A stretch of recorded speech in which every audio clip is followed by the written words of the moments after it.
जी, तो virtual proxy network virtual private network के बारे में बात हो रही थी कि ये बेसिकली एक सिक्योर कनेक्शन है ओवर द इंटरनेट। इसमें टनल्स यूज़ होते हैं सिक्योरिटी के लिए। लाइक दिस, ये वीपीएन टनल है। यूँ समझ लें कि डाटा जो है इस टनल से गुजर रहा है।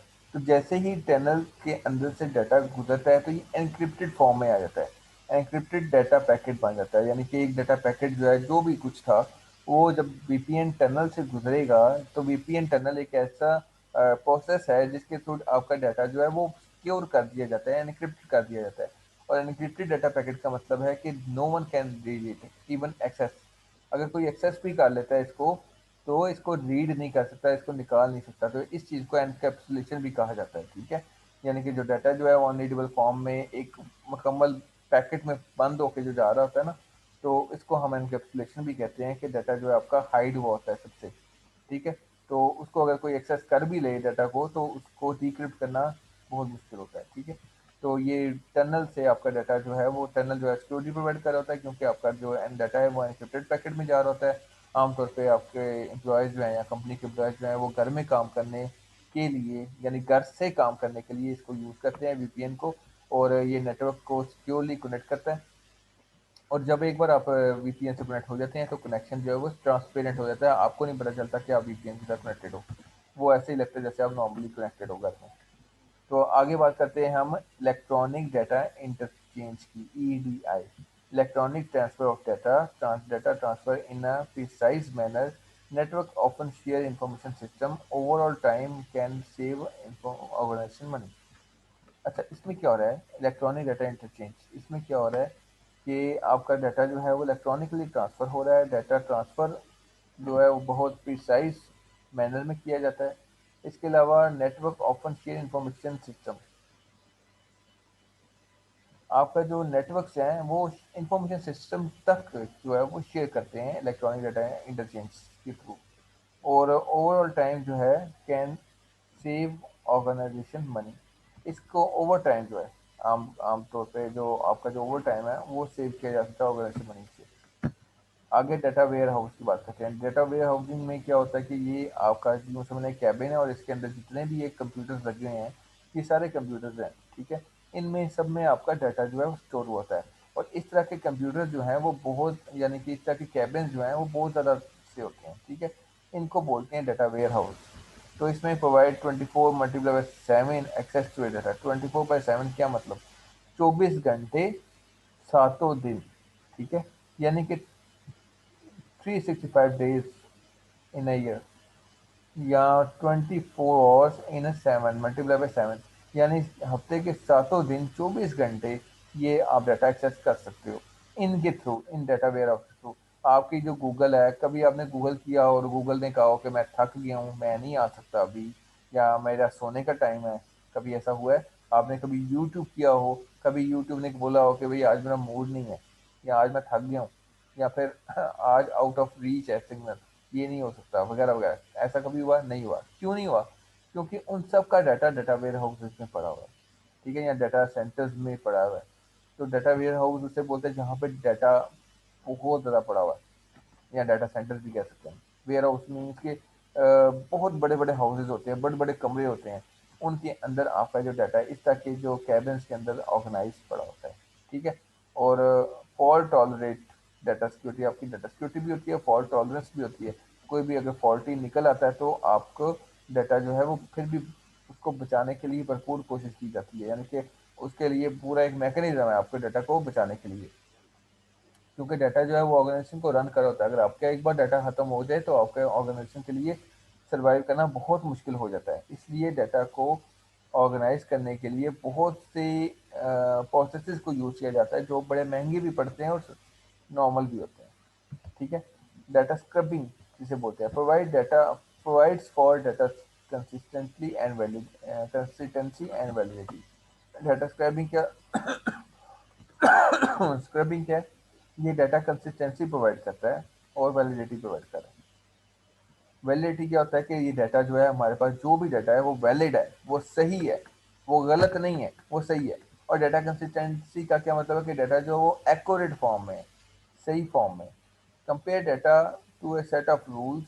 Failures are repaired and removed. क्या होता है कि आपका डाटा जो है वो कुछ सेट ऑफ रूल्स से होकर गुजरता है, उससे कंपेयर होता है. Should perform at all levels data entry, storage, and as rules change, data is rescript. क्या होता है कि failures or repaired or removed. जो बेसिकली इस सेकंड पॉइंट पर की तरफ गौर करते हैं, क्या होता है कि compares data to the set of rules.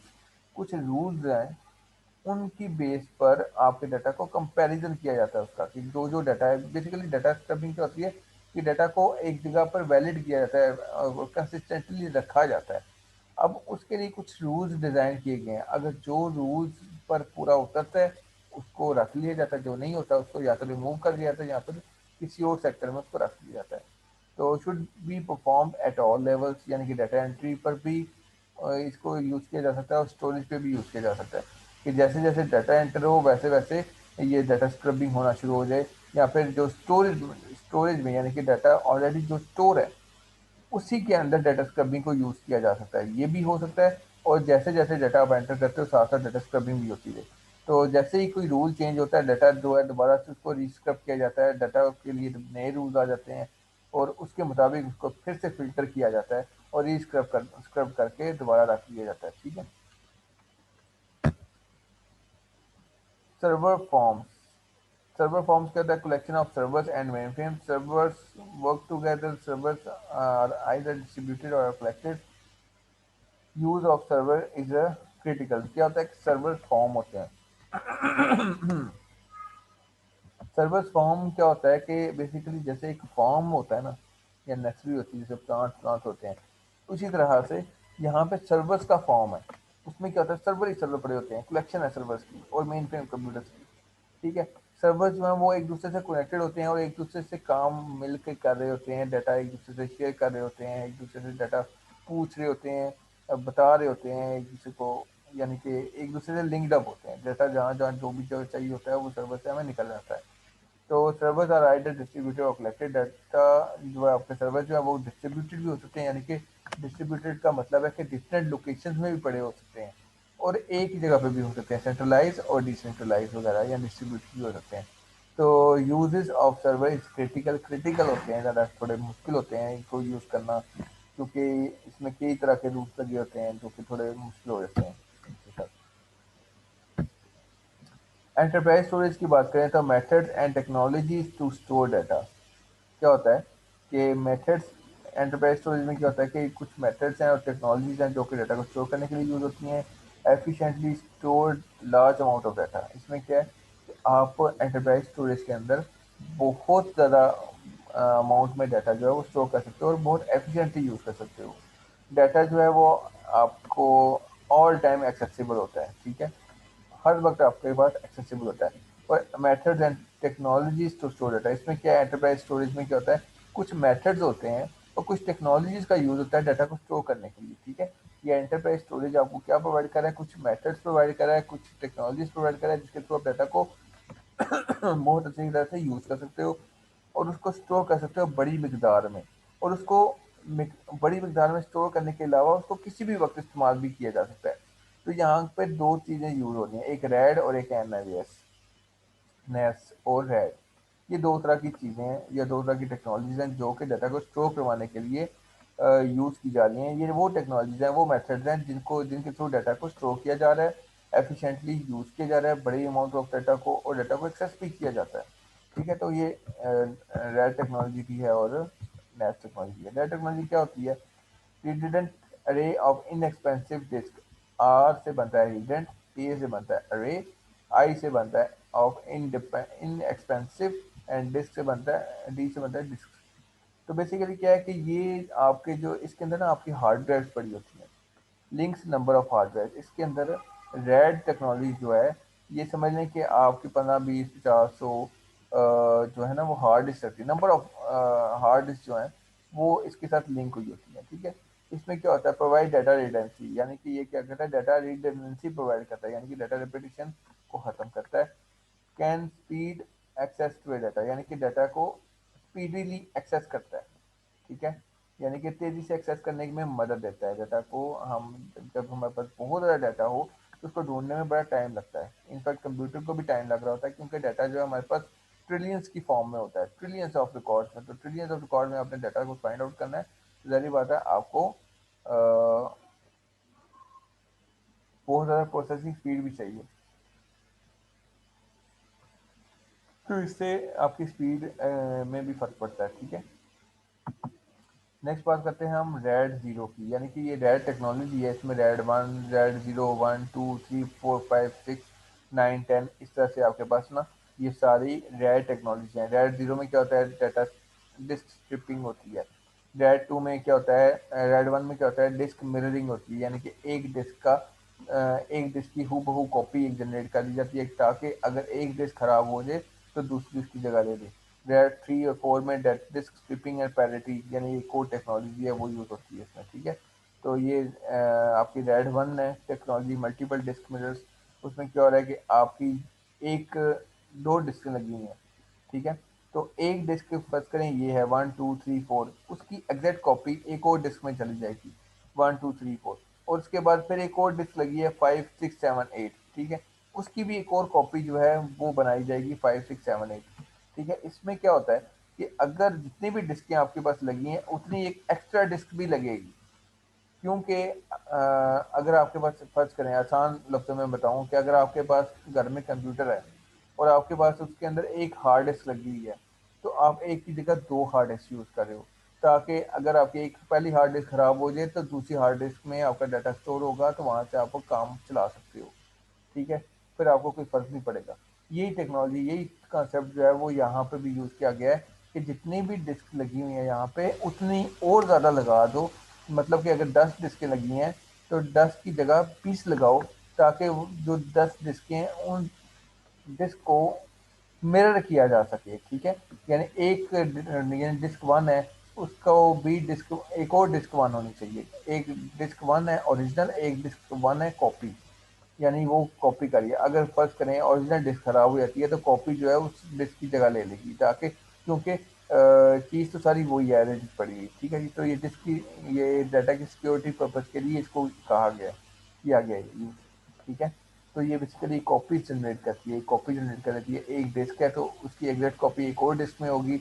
यहाँ पे दो डिस्क हैं, one two three four five, one two three four और फाइव सिक्स सेवन एट, ये दो डिस्क हैं। और इनको मैनेज करने के लिए एक और डिस्क को यूज़ किया गया है जो उसकी हूबहू कॉपी है, ठीक है। तो ये रैड वन की टेक्नोलॉजी कहती है कि इस तरह से डाटा रख लो। रैड टू की टेक्नोलॉजी किसी और तरह से डाटा रखने का तरीका बताती है। रैड थ्री की टेक्नोलॉजी किसी और तरह से तरीका बताती है कि इस तरह से कर लें डाटा। यानी कि ये वो सारी टेक्नोलॉजी है, रैड टेक्नोलॉजी जो है, ये RAID one, RAID two, RAID three, RAID four, five, six, nine, ten, ये वो टेक्नोलॉजीज हैं जो हमें तरीका बता रहे हैं कि हमने डाटा को किस तरह से सेफ एंड सिक्योर रखना है, ठीक है।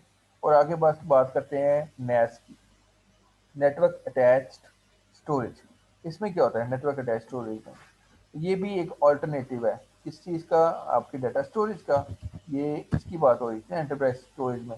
तो एंटरप्राइज स्टोरेज में दो मेथड आते हैं, एक रैड आता है और एक नैस आता है। रैड को हमने देख लिया वो क्या चीज़ है, अब हम नैस को देख रहे हैं। तो नैस क्या है, नेटवर्क अटैच्ड स्टोरेज है। इसमें क्या है कि डिस्क स्टोरेज जो है ना आपकी, ठीक है, आपकी जो ये डिस्क स्टोरेज है कनेक्टेड टू नेटवर्क मीडिया, आपकी नेटवर्क मीडिया के साथ आपकी डिस्क स्टोरेज कनेक्टेड है। बेसिकली क्या हो रहा है कि आपकी जो डिस्क स्टोरेज है जहाँ पे आपका सारा डिस्क पड़ा है वो नेटवर्क मीडिया के साथ कनेक्टेड है, और वो उसके थ्रू आप अपने सिस्टम के साथ कनेक्टेड हो। Disk system processes and deliver data. Disk system क्या कर रहे हैं, वो आप डिस्क सिस्टम जो है वो डाटा को प्रोसेस कर रहे हैं और डाटा को डिलीवर कर रहे हैं। Storage area network SAN, basically storage area network जो है वो आपको ये सारी कम्युनिकेशन प्रोवाइड कर रहा होता है, जिसमें आप बेसिकली क्या करते हो कि आपका एक सर्वर है, आपका नेटवर्क अटैच स्टोरेज है। क्या होता है कि ये आगे ये जो गाइडलाइंस आप देख रहे हो ये बेसिकली क्या है, ये एक नेटवर्क मीडिया है जिसके थ्रू ये आपस में एक दूसरे से कनेक्टेड है। तो अब क्या होना है कि सर्वर ने लिंक करना है नेटवर्क अटैच स्टोरेज से और यहाँ से अपने डाटा को लेना देना करना है, ठीक है।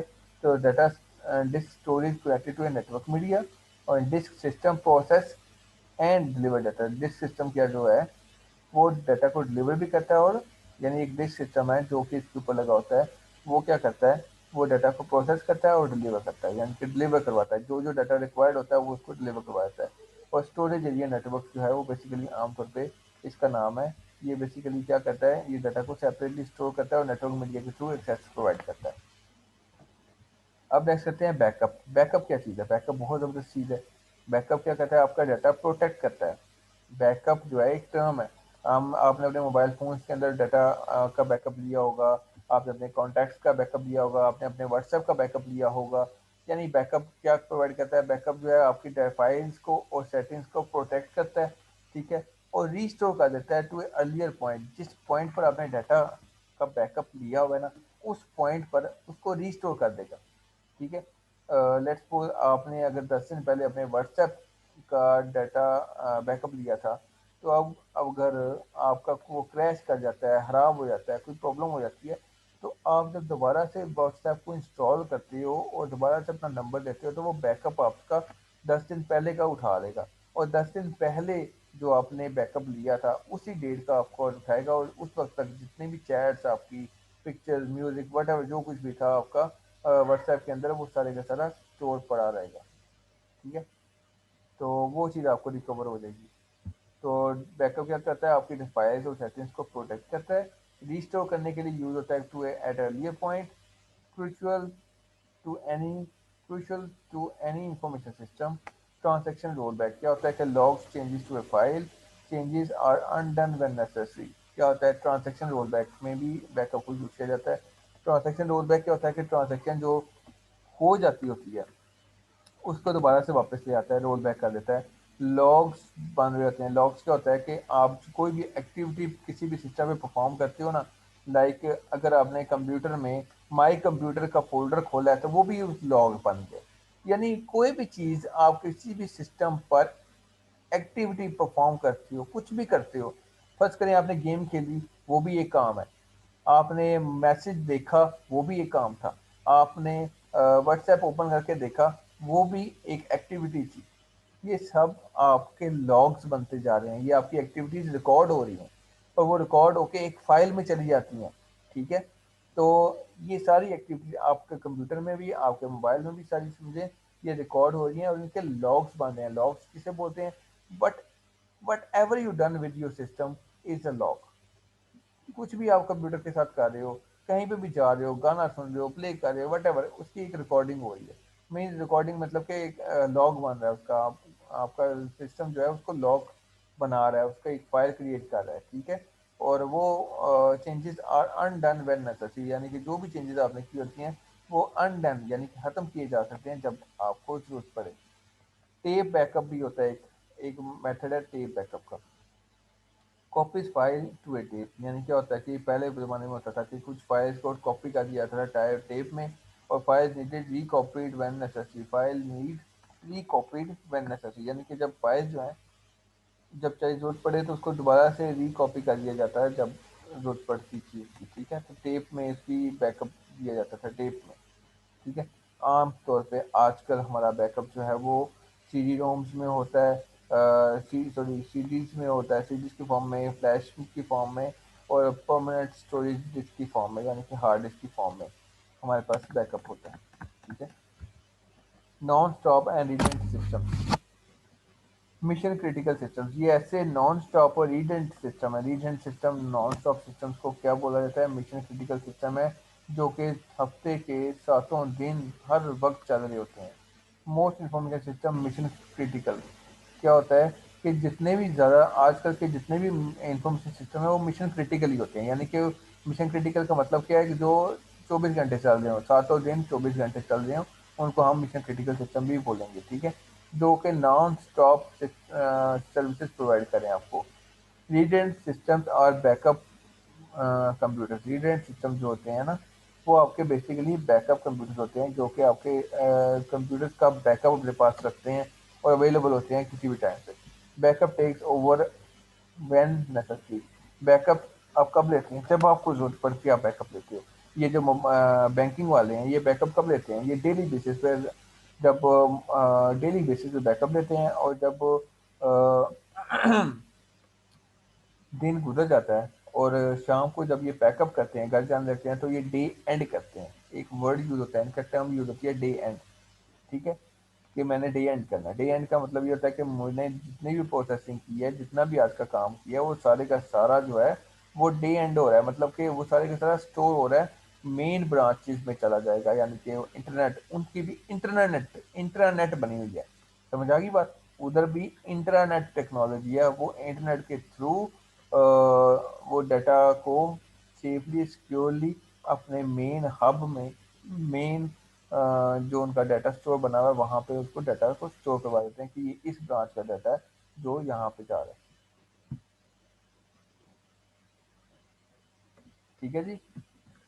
तो आगे बात करते हैं scalable and interoperable system. Scalable and interoperable system ये क्या काम करते हैं? स्केलेबिलिटी प्रोवाइड करते हैं, define system ability to grow. ठीक है, क्या करते हैं? ये सिस्टम एबिलिटी देते हैं ग्रो करने के लिए, सॉफ्टवेयर एंड हार्डवेयर ग्रो। क्या होता है कि आप सिस्टम को स्केलेबल लेके आते हो, यानी स्केलेबिलिटी प्रोवाइड करते हो कि सिस्टम को ग्रो किया जा सके, उसकी फीचर्स को मजीद इन्हांस किया जा सकता है, हार्डवेयर सॉफ्टवेयर को ग्रो किया जा सकता है।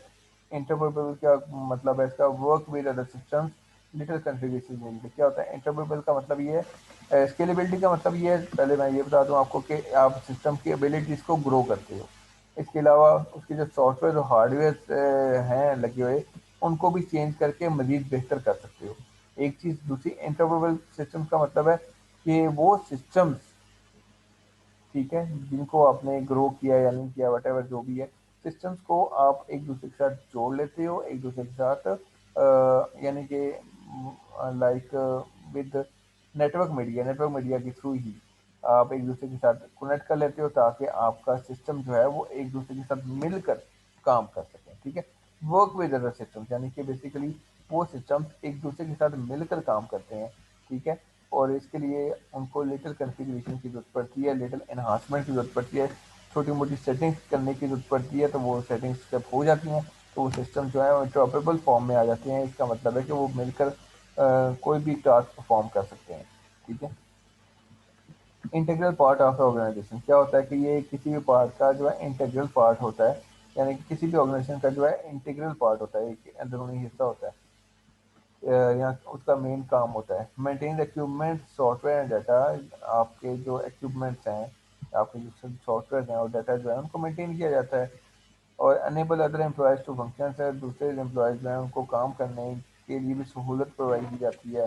रिक्वायर हाई ट्रेंड एम्प्लॉयज़, इसमें आपको हाईली ट्रेंड एम्प्लॉयज़ की जरूरत पड़ती है जो कि आपके पूरे सिस्टम को जानते हों, समझते हों, उनका एक्सपीरियंस हो और वो उससे डील करना जानते हों। ठीक है, तो इसका कुछ वेरियस नेम्स हैं इस चीज़ के, इंफॉर्मेशन सिस्टम डिपार्टमेंट के कुछ वेरियस नेम है। वो क्या है? इंफॉर्मेशन सिस्टम भी कहा जाता है, इंफॉर्मेशन टेक्नोलॉजी भी कहा जाता है, मैनेजमेंट इंफॉर्मेशन सिस्टम भी बोला जाता है।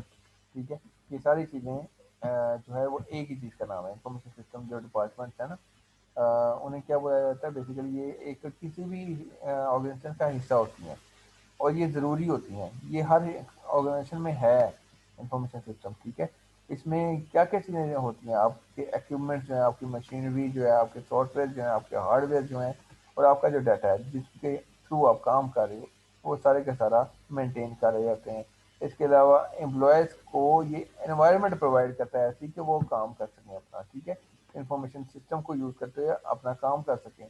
जैसे आप लोग इंफॉर्मेशन सिस्टम को यूज़ करते हुए अपनी असाइनमेंट्स सबमिट करवाते हो, अपने मिड पेपर देते हो, फाइनल पेपर दे रहे हो, अपने मार्क्स जो हैं वो आपको मिल जाते हैं, आप वो देख रहे हो, वगैरह वगैरह, ये सारा कुछ कर रहे हो। ठीक है, तो ये रिक्वायर्स हाईली ट्रेन एम्प्लॉयज़, इसमें ट्रेन एम्प्लॉयज़ की जरूरत पड़ती है जो कि इंफॉर्मेशन सिस्टम को हैंडल करना जानते हैं। और इसके वेरियस नेम्स हैं, इंफॉर्मेशन सिस्टम भी बोला जाता है, इंफॉर्मेशन टेक्नोलॉजी भी बोला जाता है, मैनेजमेंट इंफॉर्मेशन सिस्टम भी बोला जाता है। ठीक है, तो आज का आपका चैप्टर इतना ही था, वो ख़त्म हुआ। कुछ पूछना है, कोई क्वेश्चन है आपके, तो आप पूछ सकते हैं।